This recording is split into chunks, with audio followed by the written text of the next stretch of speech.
ఈ విధంగా శ్రీరామచంద్రమూర్తి వల్కలాజనధారి అయి నారవస్త్రాలు ధరించున్నాడు కదా. ఆ నారవస్త్రములు కైకేయీదేవే తెచ్చిచ్చింది. కైక తెచ్చిచ్చినటువంటి దీక్ష తీసుకోమని చెప్పి ఆ నారవస్త్రాలు ఇచ్చింది. సీతకు లక్ష్మణునకు కూడా ఇచ్చింది. లక్ష్మణుడు కట్టుకున్నాడు. వాళ్ళను కట్టుకోమని అవేం చెప్పలేదు. వాళ్ళు బయలుదేరాడు కాబట్టి అన్నతో పాటు అనుసరించి కట్టుకుంటారేమో అని ఇచ్చిందనమాట. కానీ లక్ష్మణస్వామి ధరించాడు. సీత ధరించలేకపోతుంటే శ్రీరామచంద్రమూర్తి సవరిస్తున్నాడు. అంతఃపుర కాంతలందరూ బాధపడుతూ ఉన్నారు. వశిష్ఠ మహర్షి వచ్చి సీతాదేవి నారవస్త్రాలు కట్టుకోవాల్సినటువంటి అవసరం లేదు, ఆమెకేమి దీక్ష వేయాల్సిన అవసరం లేదని చెప్పాడు. కైక దానికి సమ్మతించింది, ఆమెమి కాదనలేదు. సీత మామూలు వస్త్రాలే కట్టుకుంది. తర్వాత వనవాసానికి సంబంధించినటువంటి ఆభరణాలు వస్త్రాలన్నీ కూడా దశరథ మహారాజు తెచ్చిమన్నాడు. కాంచన రథం, బ్రహ్మాండమైనటువంటి ఆ రథాన్ని తీసుకుని వచ్చి సుమంత్రుడు సమీపంలో ఆపాడు. రథంలో వీళ్ళకి కావలసినటువంటి ధనుర్బాణాలు కవచాలు అన్నీ కూడా పెట్టుకున్నారు. రామచంద్రమూర్తి ఏం కోరాడంటే, నాకు అరణ్యవాసానికి పోవడానికి ఈ సంపదలు, ఈ యొక్క ధనరాశులు, పరివార జనము వీళ్ళందరూ అవసరం లేదు. నాకు కావలసింది ఒక గడ్డపార, ఒక గంప, ఈ రెండు చాలు. ఎందుకంటే ఆహార పదార్థాలు తవ్వుకొని, కందమూలాదులు తవ్వుకొని తెచ్చుకొని గంపలో పెట్టి తెచ్చుకొని ఆహారం తినేదానికి అవి మాత్రమే చాలు, నాకు ఐశ్వర్యం అవసరం లేదని చెప్పాడు. దశరథ మహారాజు ఏమంటే, నీకు కొంత ధనాన్ని తీసుకోపోనాయన కూడా అని చెప్తే, ఏమొద్దు, నాకు ఉన్నటువంటి ధనాన్ని దాన ధర్మాలు చేసేసాను, ఏం చేసుకుంటావని చెప్పి శ్రీరామచంద్రుడు అన్నాడు. అక్కడికి అందరూ పురజనులందరూ కూడా చేరుకున్నారు. ఇక బయలుదేరబోతున్నారు. బయలుదేరబోయే సందర్భంలో కౌసల్యాదేవి, సుమిత్ర అందరూ కూడా వచ్చేసారు అక్కడికి. ఏమంటే వనవాసం పోతున్నాడు కదా, బిడ్డను చూడకుండా ఎలా ఉంటారు. అక్కడికి వచ్చిన తర్వాత అక్కడ కౌసల్య ఉన్నది, సుమిత్ర ఉన్నది, కైకేయి ఉన్నది, దశరథ మహారాజు, వశిష్ఠుడు, సుమంత్రుడు అందరూ పురజనులు అందరూ కూడా ఉన్నారు. అందరూ కూడా ఉండేటువంటి సందర్భంలో ఆ దశరథ మహారాజుతో శ్రీరామచంద్రమూర్తి ఏమన్నాడంటే, తండ్రి, మీ ఆజ్ఞ ప్రకారం నేను మీ ఆజ్ఞను శిరసావహించి 14 సంవత్సరాలు వనవాస దీక్ష తీసుకుని వనవాసం చేసి 14 సంవత్సరాల తర్వాత తిరిగి వస్తాను. ఈలో మా అమ్మను ప్రేమగా చూడవలసింది. నేనున్నాను కాబట్టి అమ్మను ప్రేమగా చూడవలసిందని నా కోరిక. అమ్మకు ఏ లోటు లేకుండా చూడవలసింది అని తండ్రికి నమస్కారం చేశాడు. అప్పుడు తల్లి దగ్గరకు పోయి తల్లికి నమస్కారం చేసి తల్లితో ఏం చెప్పాడంటే, అమ్మ, తండ్రి యొక్క దోషాలను ఆలోచించద్దు. తండ్రి నన్ను వనవాసానికి పంపించాడనేటువంటి కక్షతో, కోపంతో నువ్వు తండ్రిని వేధించవద్దు. తండ్రిదేం తప్పు లేదు, ఇది దైవ నిర్ణయం ప్రకారం జరిగింది. కాబట్టి ఆయన ఆజ్ఞను నేను శిరసావహించి వెళ్తున్నాను. నా బిడ్డను 14 సంవత్సరాలు అరణ్యపాలు చేశావు కదా అని నిష్ఠూరమైనటువంటి వాక్యాలతో తండ్రి మనస్సు కష్టపెట్టకూడదు. భర్తను దైవంగా చూడాలి తల్లి. కాబట్టి తండ్రికి ఎలాంటి లోటు జరగకుండా, తండ్రిని ఎప్పుడూ కూడా నిందించకుండా నీవు తండ్రి యొక్క ప్రేమను పొందవలసింది. మీరిద్దరూ అన్యోన్యంగా ఉండవలసింది. ఈ విషయమై మీరెప్పుడూ కూడా నిష్ఠుర వాక్యాలు మాట్లాడుకోకూడదని చెప్పి తల్లికి చెప్పాడు. తరువాత కౌసల్య విన్నది. విని సీతాదేవి దగ్గరికి వెళ్ళింది. సీతాదేవికి అనేక రకాలుగా పతి శుశ్రూష ఎలా చేయాలో చెప్పింది. అరణ్యానికి వెళ్ళిన తర్వాత సీత ఇక్కడ అంతఃపురంలో ఉన్నట్లుగా సుఖాలు ఉండవు. అక్కడ అనేకమైనటువంటి కష్ట నష్టాలకు ఓర్చుకోవాలి. భర్త ఐశ్వర్యవంతుడుగా ఉన్నప్పుడు ఒక విధంగా చూడడం, భర్తకు ఐశ్వర్యం తగ్గిన తర్వాత ఒక విధంగా చూడడం భార్య యొక్క లక్షణం కాదు. ఎప్పుడూ భర్తను ప్రేమగానే చూడాలి. భర్త సేవ చేస్తూ ఉండాలి. భర్తకు కష్టం కలిగే పని ఎప్పుడూ కూడా భార్య చేయకూడదు. భర్త మనసును కించిత్తు కూడా బాధ పెట్టకూడదు భార్య. ఇంకా నువ్వు పసిదానివి కాబట్టి తెలుసుకోవాల్సినటువంటివి చాలా ఉన్నవి. నీవు నీ భర్తనే మనసా వాచా కర్మణ ఆరాధిస్తూ ఉండాలి. భర్తను మించినటువంటి దైవం లేదు. భర్త సకల ఐశ్వర్యవంతుడిగా ఉన్నాడనేటువంటి ఉద్దేశ్యంతో మీ తండ్రి గారు ఇక్కడ అయోధ్యకు పంపించి ఉండొచ్చు. ఈరోజు రాముడు ఐశ్వర్యవంతుడు కాదు, అరణ్యవాసి, ఏ విధమైనటువంటి ఐశ్వర్యం లేనివాడు. అయినా ఆ ఐశ్వర్యానికి ప్రాధాన్యత కాదు, ఆత్మీయతకు ప్రాధాన్యత. నీ భర్త యొక్క ప్రేమను నువ్వు పొందాలి కానీ భర్తను నిందించకూడదు. ఎటువంటి పరిస్థితుల్లో భర్త యొక్క బాధ్యతలన్నీ తాను నిర్వహించాలి కానీ భర్తకు అనుకూలంగా ఉండాలి కానీ భర్తతో నాకు ఐశ్వర్యం లేదు, ఈ ఐశ్వర్యం లేదని భర్తను ఎప్పుడు కూడా బాధ పెట్టకూడదని చెప్పి ఆ కౌసల్య చెప్పిందట. ఈ ధర్మాలు ఈరోజు మనం వింటూ ఉంటే ఇవి త్రేతాయుగంలో ఉన్నటువంటి పరిస్థితి. త్రేతాయుగంలో మానవులు ఎలా ఉన్నారు, ఎలా ప్రవర్తిస్తున్నారు, ఎలా చెప్తున్నారు అనేటువంటి విషయం. ఈ కలియుగంలో ఒక్కసారి మనం కానీ ఆలోచించుకొని చూస్తే ఇదే సందర్భం మన కలియుగంలో కానీ జరిగితే అసలు సీత ఏమిటి, కౌసల్యే ఒప్పుకోదు. ఏమంటే నా బిడ్డకు పట్టాభిషేకం చేయాలా, పెద్ద కొడుకు కదా, పెద్ద కొడుకు పట్టాభిషేకం చేయకుండా ఎందుకు అరణ్యాలకు పంపిస్తారు? అదే కౌసల్య పాత్ర ఇప్పుడుండేటువంటి కలియుగంలో ఉండేవాళ్ళైతే నా బిడ్డకు రావాల్సిన భాగం నాకు ఇవ్వండి, అనవసరంగా ఏ కారణం లేకుండా ఎందుకు ఇవ్వాలి? ఒకవేళ నువ్వు వరాలు ఇచ్చి ఉంటే నీ కైకి ఇంకేమైనా వరాలు తీర్చుకో, అంతేగాని నా బిడ్డను అడవులకు పంపాల్సినటువంటి అవసరం కైకకి ఏమొచ్చింది, కైక ఎందుకు అడగాలి, నువ్వెందుకు పంపించాలని చెప్పి భర్తను దూషిస్తారనమాట. చూడండి, కైక ఏం అడిగినా దశరథ మహారాజు అడ్డం చెప్పలేదు. దశరథ మహారాజును అడిగింది ఎవరినంటే కౌసల్య బిడ్డను పంపిమని. నా బిడ్డను అడవులకు పంపించే అధికారం నీకేమిటి అనేటువంటి మాట కౌసల్య అడగలేదు. కౌసల్య దశరథ మహారాజును ఏమీ అడగలేదు. ఎందువల్లంటే ఆయన కౌసల్యకే కాదు బిడ్డ, దశరథ మహారాజు కూడా బిడ్డే. ఆ విషయాన్ని ఒకసారి ఆలోచించాలన్నమాట. ఒకసారి ఏదో సినిమా చూస్తుంటే దాంట్లో ఒక సందర్భం గుర్తొచ్చింది. ఆ వాక్యం అన్నమాట.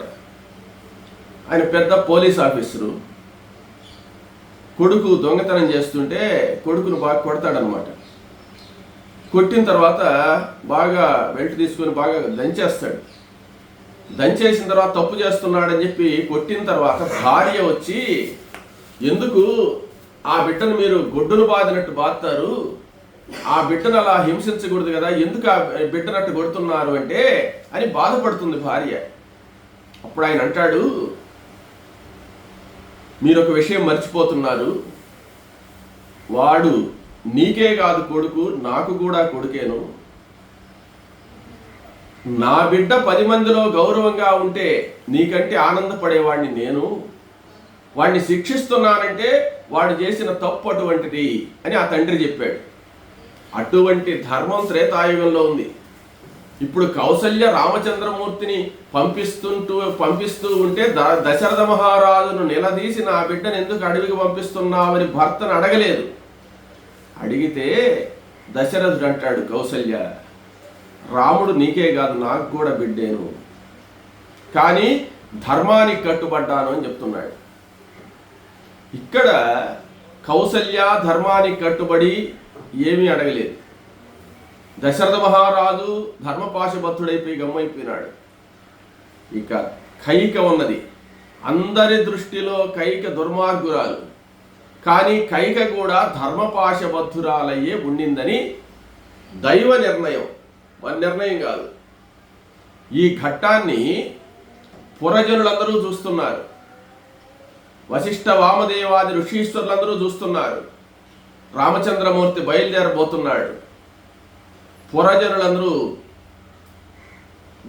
దుఃఖ సాగరం అంటే శోక సాగరంలో మునిగిపోతున్నారు. దశరథ మహారాజు శోక సాగరంలో ఉన్నాడు. కౌసల్య శోకంలో ఉంది. కైక మహాశోకంలో ఉంది. అంటే కైక కష్టం లేదు, ఆనందపడుతుందని అనుకుంటున్నారు అందరూ. కానీ కైక మానసిక వేదన, మానసిక బాధ అది భగవంతుడికి తెలుసు, కానీ ఎవరికి తెలియదు.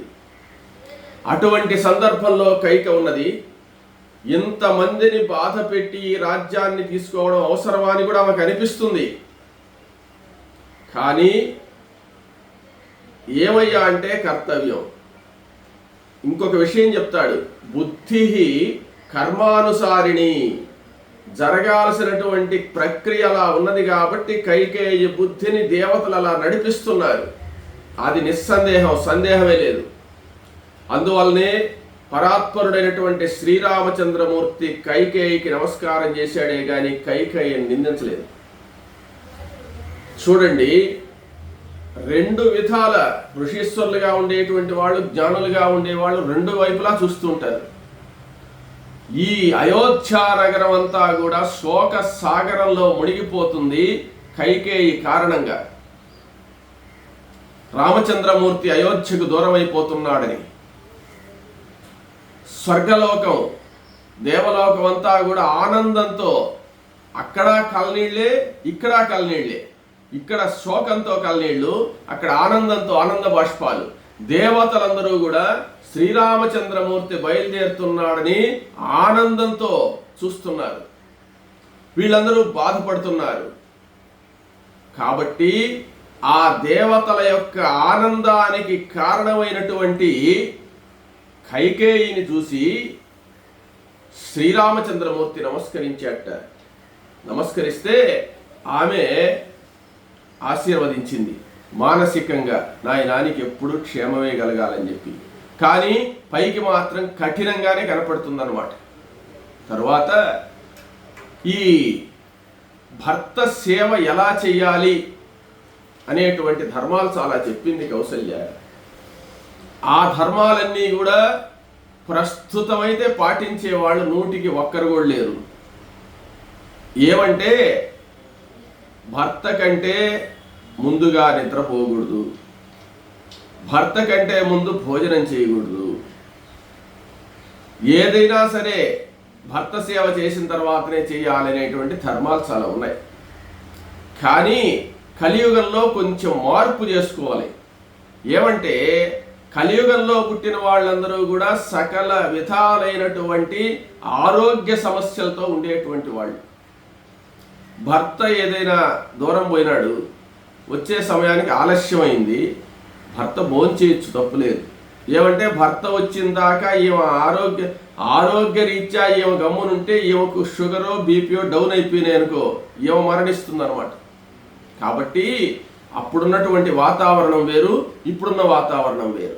ఇప్పుడు ఎలా తీసుకోవాలంటే, ఒకవేళ అటువంటివన్నీ ఆచరించడానికి మనకు వీలు లేకపోయినప్పటికీ కూడా సీత రాముని మీద ఎంత ప్రేమ ఉండిందో ఆ భర్త మీద ఆ ప్రేమాభిమానాలు తగ్గకుండా ఉండాలి.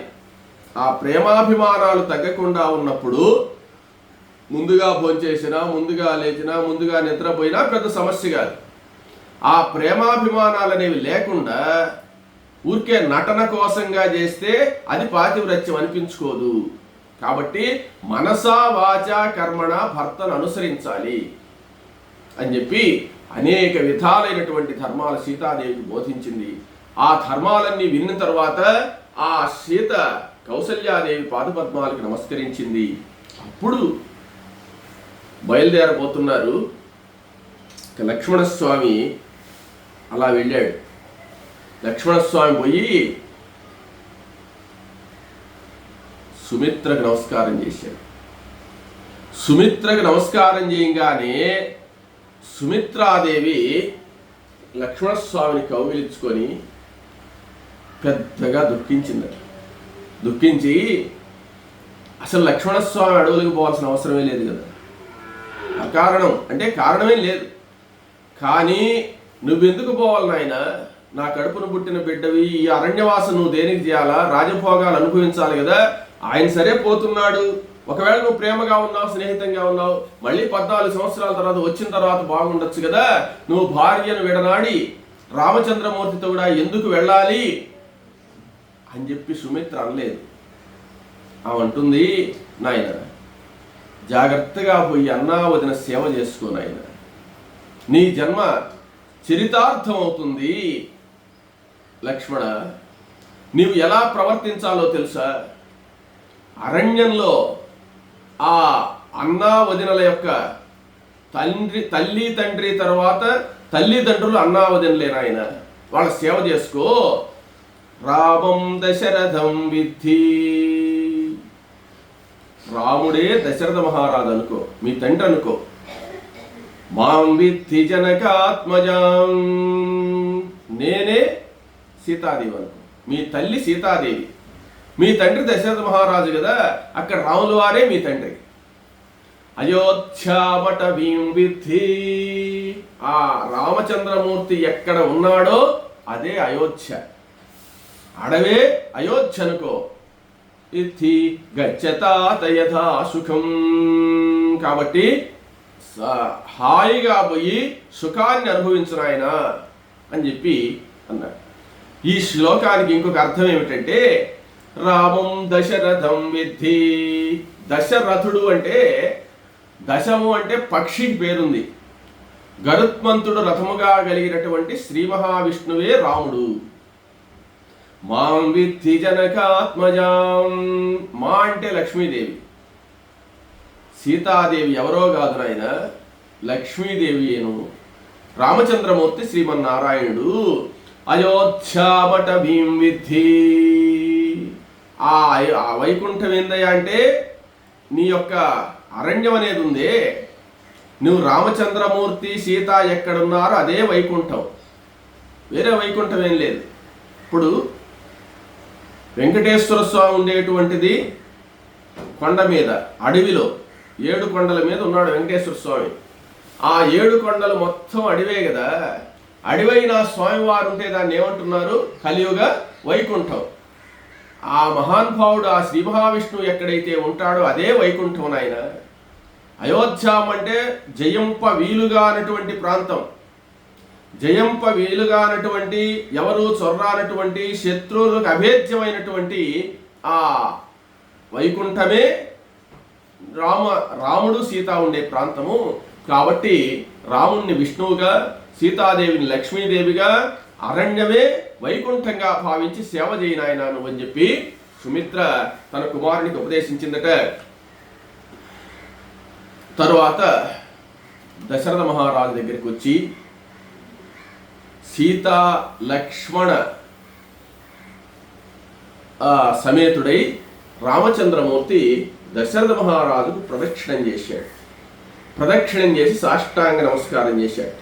చేసి తరువాత కౌసల్యాదేవికి కూడా వచ్చి అదేవిధంగా నమస్కారం చేసి సుమిత్రకు, కైకేయికి నమస్కారం చేసినటువంటి వాళ్ళై ఆ యొక్క సీతా లక్ష్మణ సమేతుడైనటువంటి రామచంద్రమూర్తి రథం దగ్గరికి వచ్చాడు.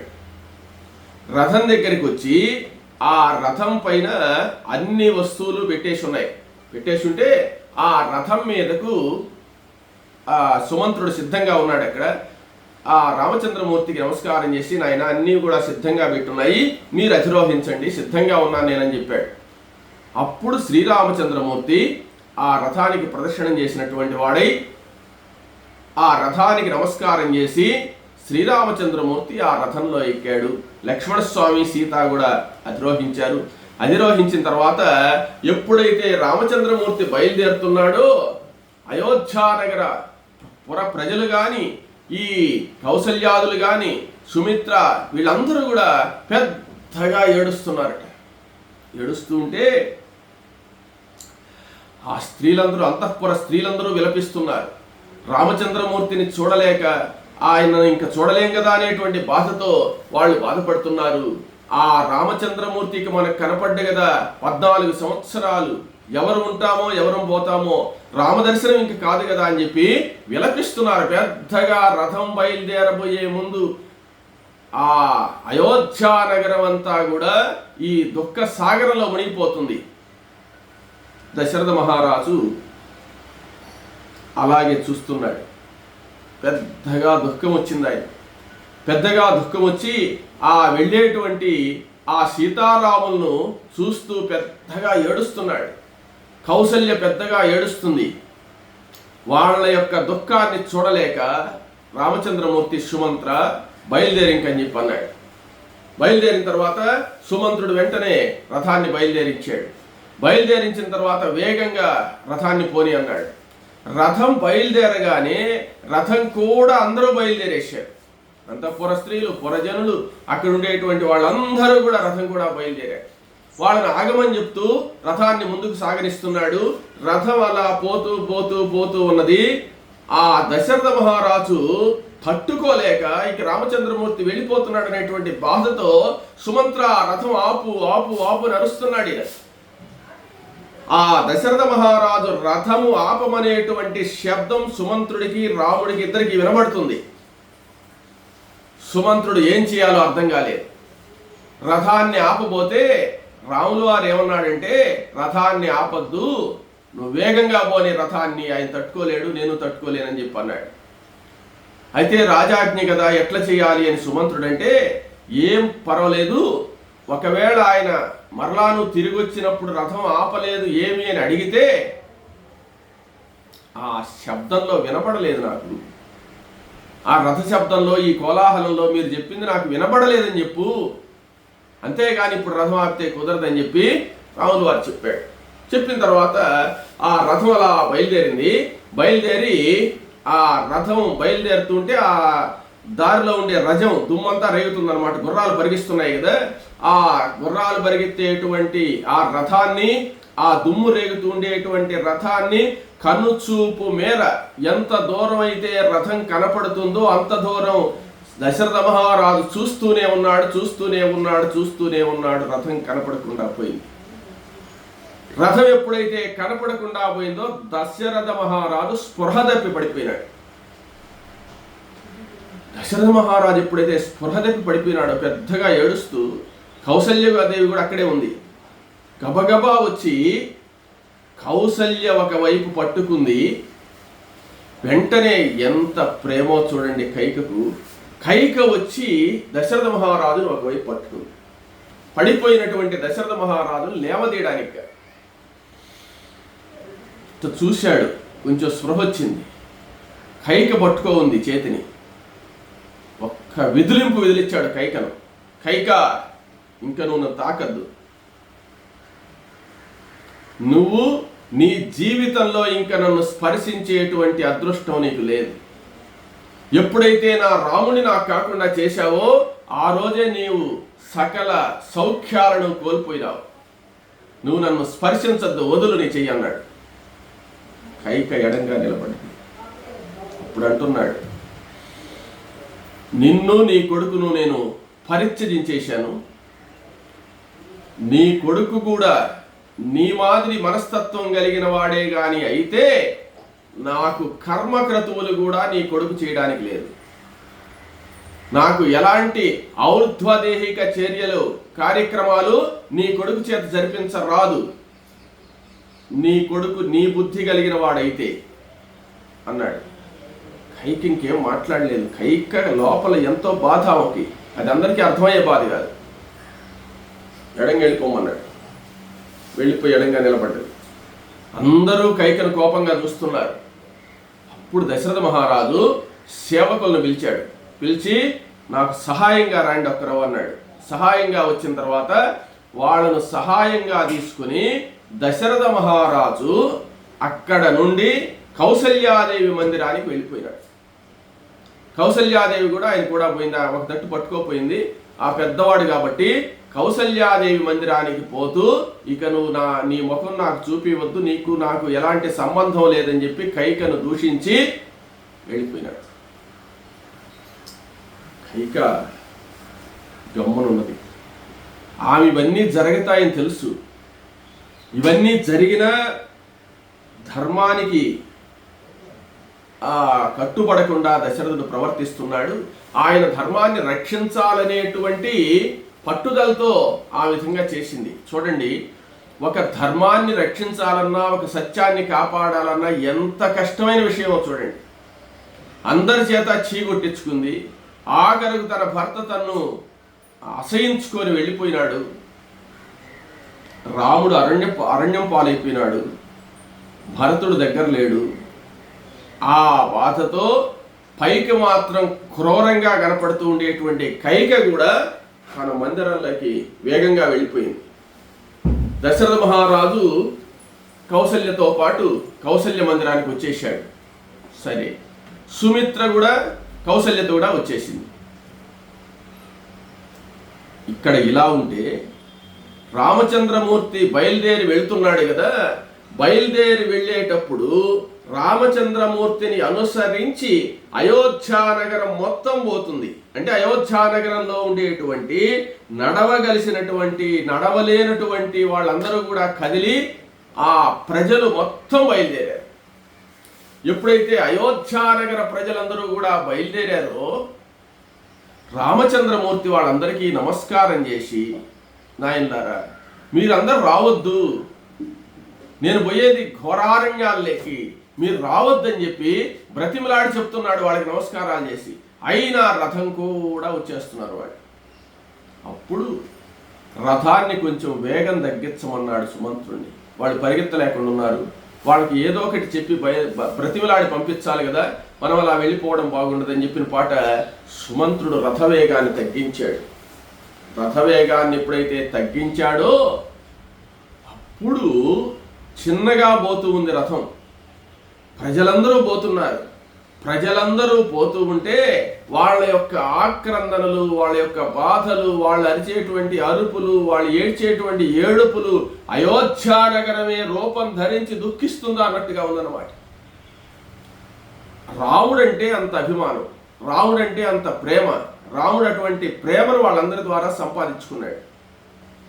అప్పుడు రామచంద్రమూర్తి బాధతో వాళ్ళ ఛాయ చూస్తూ, అయ్యో వీళ్ళు ఇంత బాధపడుతున్నారే, వీళ్ళను వదిలిపెట్టి పోవాల్సి వస్తున్నదేని బాధ. కానీ ధర్మాన్ని రక్షించాలి, ఎంత కఠినమైన మనసును కఠినం చేసుకొని రక్షించాలి ధర్మాన్ని, పితృవాక్య పరిపాలనే నాకు ముఖ్యం కదా అని చెప్పి అనుకుంటున్నాడు. ఇంతలో నడవలేక వృద్ధ బ్రాహ్మణులు, పెద్ద వాళ్ళందరూ బాగా వెంట్రుకలు నరిసిపోయి ముసలి వాళ్ళైనటువంటి వేద పండితులందరూ కూడా అనేకమైనటువంటి సంభారాలు అంటే ఏమిటి, వాళ్ళ దగ్గర ఉండేటువంటి వస్తువులన్నీ కూడా తీసుకుని రాముడితో కూడానే నివాసం చేయాలి మనము, రాముడు లేనటువంటి అయోధ్యలో మనం ఉండడం దేనికని చెప్పి పెద్ద బ్రాహ్మణులు, అంటే 100 సంవత్సరాలు, 70 సంవత్సరాలు, 80 సంవత్సరాలు, అందరూ 50 సంవత్సరాల పైన వాళ్ళేనమాట. ఈ వృద్ధ బ్రాహ్మణులందరూ కూడా భార్యా సమేతులై బయలుదేరి వస్తున్నారు. ఎలా వస్తున్నారో తెలుసా? వాళ్ళు నిత్యాగ్నిహోత్రం చేసుకోవాలి. నిత్యాగ్నిహోత్రం అంటే ప్రతిరోజు అగ్నిహోత్రం చేసుకోవాలి. వాళ్ళు అగ్నిహోత్రాలు కూడా ఎత్తుకొని దేవతార్చనలు చేసుకునేటువంటి వాళ్ళు దేవతార్చనలందరూ కూడా తీసుకుని వాళ్ళ ఇంట్లో వాళ్ళు నిత్యం చేసుకునేటువంటి పూజా కార్యక్రమాలు నిలపకుండా చేసుకోవాలి. కాబట్టి ఆ దేవుళ్ళనందరినీ కూడా తీసుకుని అగ్నిహోత్రాలు కూడా తీసుకుని ఈ బ్రాహ్మణులందరూ బయలుదేరి నడిచి వస్తున్నారు. వాళ్ళకే వాహనాలు లేవు. నడిచి రాముడితో గబగబ వస్తున్నారు, రథం వెళ్ళిపోతుందని. ఇప్పుడు రామచంద్రమూర్తి వాళ్ళని చూసి పరమానంద భరితుడై,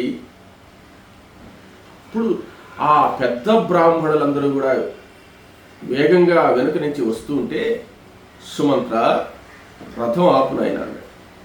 రథం ఆపిన తర్వాత ఆ బ్రాహ్మణోత్తములందరికీ కూడా నమస్కారం చేసి, అంటే యజ్ఞయాగాది క్రతువులు చేసినటువంటి వాళ్ళు కూడా వాజపేయ యాగం చేసినటువంటి వాళ్ళు తెల్లని గొడుగు ధరిస్తారనమాట. ఆ తెల్లని గొడుగులు ధరించినటువంటి వాజపేయ యాగం చేసిన బ్రాహ్మణులు అందరూ కూడా వచ్చేస్తున్నారు అనమాట. అప్పుడు ఆ రామచంద్రమూర్తి వాళ్ళందరికీ నమస్కారం చేసి, మీరు వృద్ధ బ్రాహ్మణులు, మీరు తపస్సు చేసుకోండి, ఇంటి దగ్గర ఉండే అన్ని కార్యక్రమాలు, అగ్నిహోత్రాది కార్యక్రమాలు చేసుకోకుండా మీరు బయలుదేరి రావడం దేనికి అని చెప్పి అన్నాడు. రామ, నువ్వైనా బయలుదేరి అయోధ్యకురా, నువ్వు రాని పక్షంలో మేము మీ కూడా వచ్చేస్తాం, కానీ మేము ఇక్కడ ఉండలేము. యజ్ఞో వై విష్ణు, మా మనసంతా మీ మీదనే కేంద్రీకృతం అయిపోయి ఉన్నది, మిమ్మల్ని వదిలిపెట్టి మేము ఉండలేము. కాబట్టి మీరు లేనటువంటి అయోధ్య అడవితో సమానము, మీరుండేటువంటి అడవి అయోధ్యతో సమానము. కాబట్టి మేము అక్కడ ఉండాల్సిందే, మీతో పాటే ఉండి అగ్నిహోత్రాలు చేసుకుంటూ అరణ్యవాసం చేస్తామని చెప్పి ఆ బ్రాహ్మణులు ఎవరు చెప్పి వినకుండా రాముడితో కూడా బయలుదేరారు.